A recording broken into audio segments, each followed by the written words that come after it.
कक्षा 10 की संस्कृत पाठ्य पुस्तिका सेमुसु द्वितीय भाग का षष्ठ पाठ सुभाषितानि।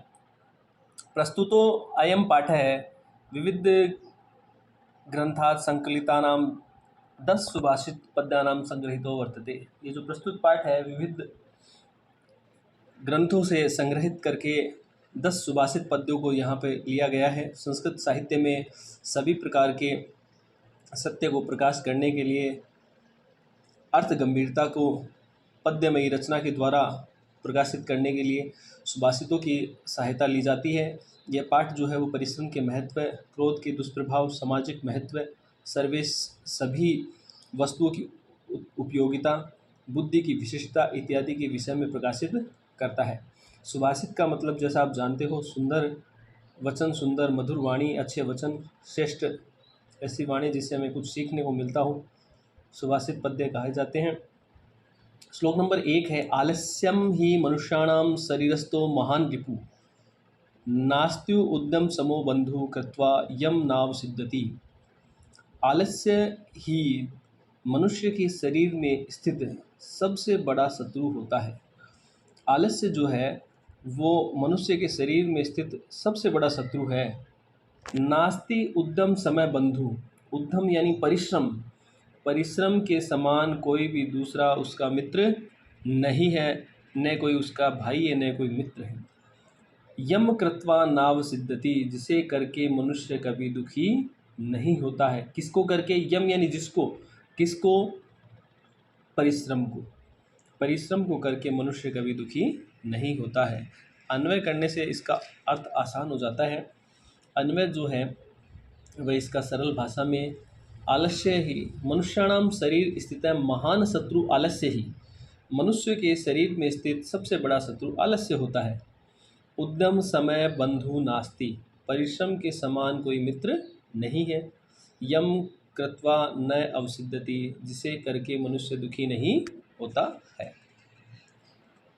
श्लोक नंबर 2, गुणी गुणम वेति न वेति निर्गुणो बलि बलम वेति न वेति निर्बलः पिको वसंतस्य गुणम न वायसः करी च सिंहस्य बलम न मूषकः।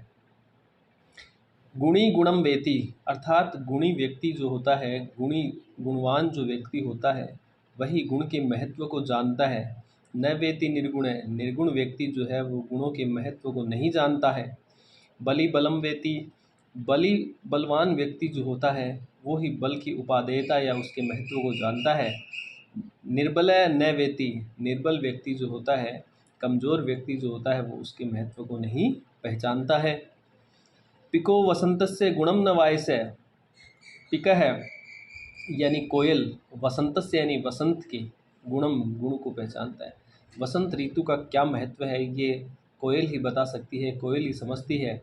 वायसन अर्थात वायस कहते हैं कौवे को, कौवा उसके महत्व को, वसंत ऋतु के महत्व को नहीं जानता है। करी च सिंहस्य बलम न मूषक, करी कहते हैं हाथी को, सिंह से यानी हाथी जो है वही शेर के बल को पहचानता है। न मूषक, मूषक अर्थात चूहा उसके बल को पहचानता नहीं है, उसके बल के महत्व को जानता नहीं है।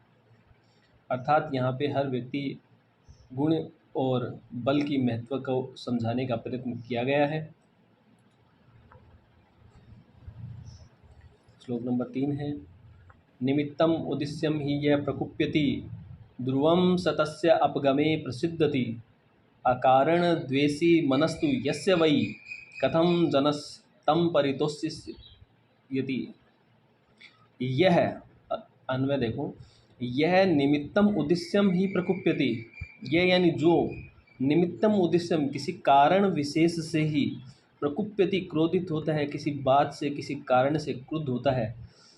ध्रुवम स ध्रुवम तस्य अपगमे प्रसिद्धति, उस कारण के जाने पर, उस कारण के खत्म होने पर निश्चय ही वह प्रसन्न भी हो जाता है। यस्य मनः अकारण द्वेषी, परंतु जिसका मन बिना कारण के ही द्वेष करने वाला, झगड़ा करने वाला, क्रोध करने वाला होता है, तम जनम कथम परितोष्यति, उस व्यक्ति को तुम किस प्रकार से संतुष्ट करोगे, किस प्रकार से प्रसन्न करोगे। अर्थात ऐसा व्यक्ति जो किसी कारण विशेष से नाराज़ होता हो या क्रोधित होता हो, वह उस कारण के नष्ट होने पर वह उसका क्रोध भी नष्ट हो जाता है। ऐसा व्यक्ति जो बिना किसी कारण के, बिना कोई बात के ही द्वेष करने वाला हो, क्रोध करने वाला हो, नाराज़ होने वाला हो, ऐसे व्यक्ति को कभी भी संतुष्ट नहीं किया जा सकता है। श्लोक नंबर 4 देखेंगे। उदीरितो अर्थ है पशूनाम अपि गृह्यते, हयश्च नागाश्च वहन्ति बोधिता। उदीरित है यानी कहे हुए का अर्थ, पशुनाम अपि पशु भी ग्रहण कर सकते हैं। कहे जाने पर, समझने पर पशु जो है वो भी कहे हुए का अर्थ समझ सकते हैं, वो भी समझ जाते हैं। है यानी हाथी, नगह यानी है यानी घोड़े, नगह यानी हाथी। हाथी और घोड़े जो है वहंती बोधिता, कहने पर क्या करते हैं, भार वहन करते हैं। अनुक्तम अपि उहति पंडितो जनः। अन उक्तम, अन प्लस उक्तम प्लस उहति, यहाँ पे संधि विच्छेद करेंगे। देखो इस शब्द का, अनुक्तम यानी बिना कहे हुए का, पंडित जन उहति, बिना कहे हुए को कौन समझ जाता है, पंडित व्यक्ति यानी विद्वान व्यक्ति जो होता है वो बिना कहे हुए का अर्थ भी समझ जाता है, बिना कहे हुए समझ जाता है कि आगे वाला व्यक्ति क्या कहना चाहता है।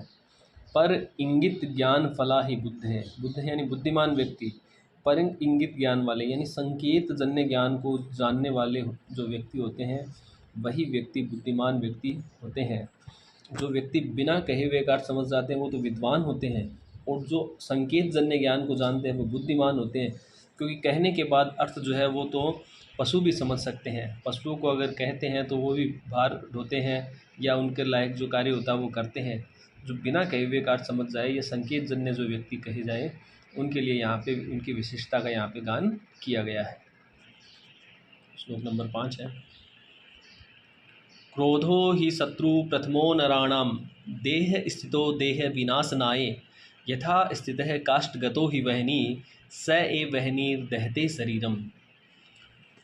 नराणाम प्रथम शत्रु क्रोध है, अन्वय है इसका। देखो, नराणाम प्रथम शत्रु क्रोध है।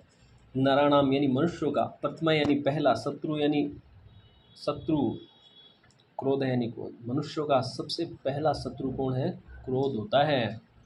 देह स्थितो, वह कहाँ पे स्थित है, मनुष्य के शरीर में स्थित है। और किसके लिए स्थित है, देह विनाशनाय, वही शरीर का, देह का विनाश करने वाला होता है। यथा स्थित है, जिस प्रकार से, काष्ठगत ही वह्नि, जिस प्रकार से लकड़ी के अंदर अग्नि स्थित होती है, स एव वह्निर्दहते शरीरम, वह अग्नि ही उस लकड़ी को जला देती है, लकड़ी के शरीर को जलाकर नष्ट कर देती है। अर्थात जिस प्रकार लकड़ी के अंदर स्थित कार्बन के कारण या उस अग्नि के कारण ही वह लकड़ी जल जाती है, वैसे ही मनुष्य के शरीर में स्थित क्रोध भी मनुष्य का सबसे बड़ा शत्रु होता है। उस क्रोध की अग्नि में मनुष्य जल जाता है, अर्थात क्रोध से ही मनुष्य का स्वयं का ही नुकसान होता है।